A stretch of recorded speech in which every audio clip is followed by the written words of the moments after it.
हरियाणा विधानसभा चुनाव में छाया बंधवारी लैंडफील। गुरुग्राम फरीदाबाद बॉर्डर पर है बंधवारी लैंडफील साइट।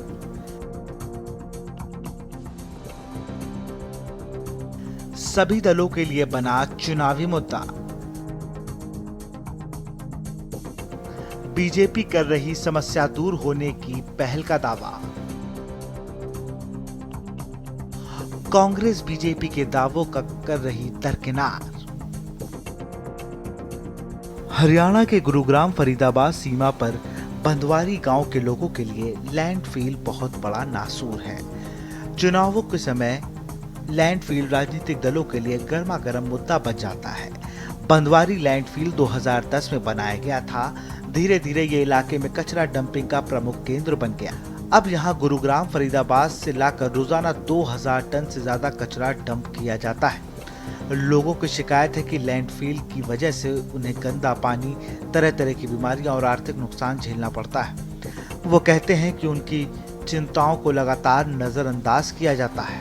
प्रॉब्लम्स मैम यही होता है कि आप देखिए रोड से अभी आप आए होंगे तो आपने देखा होगा कितनी गंदगी है, और बारिश के टाइम में स्मेल, मक्खियाँ, मस्किटोज इतने हो जाते हैं कि हमारे बंदों को बाहर खड़ा होना मुश्किल होता है। और इसके कारण हमें इतनी प्रॉब्लम होती है कि जितनी भी गंदगी बाहर रोड पे होती है, बारिश में वो सीधी अंदर आ जाती है। हमारा जो बाहर का जो पाइपलाइन है, जो वेस्ट पानी जाता है, वो पूरा ब्लॉकेज हो चुका है। सफाई वाला कोई ध्यान देता नहीं है इस तरफ। नगर निगम का आज तक मैंने कोई बंदा यहाँ आते हुए नहीं देखा है। मशीनें लग रही है, काम चल रहा है, बहुत कूड़ा कम हुआ। आप देखो कई हजार टन कम हो गया।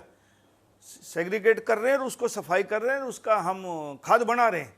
हाँ, लेकिन उससे बहुत ज़्यादा कूड़ा हो गया था, लेकिन थोड़ी देर समय लगेगा उसको ठीक करने में। आप यकीन मानिए बंधवाड़ी के आसपास के गांव में एक गांव में कैंसर के पेशेंट्स की कितनी जो है भारी समस्या है। हर घर में कैंसर पहुंचता जा रहा है। तो इसको तो हमें बहुत अर्जेंट बेसिस पे, क्योंकि म्यूनिसिपल कॉरपोरेशन ने कोई काम नहीं किया। कॉरपोरेशन का अच्छा भला बजट है, 4000 करोड़ का बजट है, 550 करोड़ केवल सफाई का बजट है। तो उस बजट को केवल कागज़ों पर ना लगाएं। वेस्ट का सबसे पहले घर से कलेक्शन हो, कलेक्शन के बाद सिटी के बाहर उसका डिस्पोजल हो, और सिटी के बाहर एक वेस्ट मैनेजमेंट प्लांट लगाए। गुरुग्राम फरीदाबाद सीमा पर स्थित देश के सबसे बड़े लैंडफिल स्थलों में से एक हरियाणा के बंधवाड़ी गांव के निवासियों के लिए चुनाव का मतलब तस्वीर खींचने के लिए नेताओं का आना और बड़े बड़े वादे करके चले जाना है। दरअसल स्थानीय निवासी दूषित जल, सांस लेने में परेशानी समेत कई बीमारी, कारोबार को नुकसान और कई अन्य समस्याओं से जूझ रहे हैं। अब हरियाणा के विधानसभा चुनाव सिर पर हैं। राज्य की सत्ताधारी बीजेपी और कांग्रेस दोनों के उम्मीदवारों ने लैंडफिल को प्रमुख चुनावी मुद्दा बनाया है। बीजेपी उम्मीदवार राव नरबीर सिंह का दावा है कि समस्या के समाधान के लिए मौजूदा सरकार की कोशिशें रंग लाने लगी हैं। वहीं कांग्रेस उम्मीदवार वर्धन यादव ने बीजेपी के दावे को गलत बताया है। उन्होंने समस्या दूर करने में नाकामी के लिए अधिकारियों की आलोचना की और स्थायी समाधान का वादा किया है। बता दें कि बंधवारी लैंडफील साइट 2010 में अपनी शुरुआत के बाद से ही क्षेत्र में कचरे का एक प्रमुख ढेर बन गया है और यहां हर दिन 2000 टन से अधिक मिश्रित कचरा आता है। इनमें से प्रतिदिन 1400 टन कचरा गुरुग्राम और 600 टन कचरा फरीदाबाद से आता है।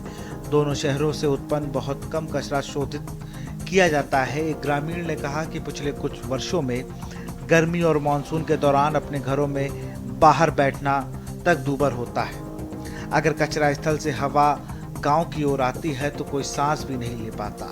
कचरे ने इलाके के पानी को भी दूषित कर दिया है। हम गांव के बोरवेल से आने वाले पानी में नहा भी नहीं सकते। उन्होंने कहा, हर बार चुनाव समय नेता आते हैं, तस्वीर खिंचाते हैं और घोषणा करते हैं कचरा हटा दिया जाएगा, लेकिन सिर्फ बातें बनकर रह जाते हैं।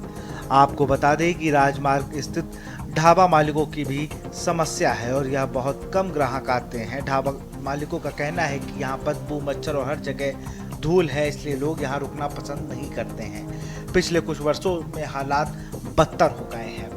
पहले इतने खराब हालात नहीं थे।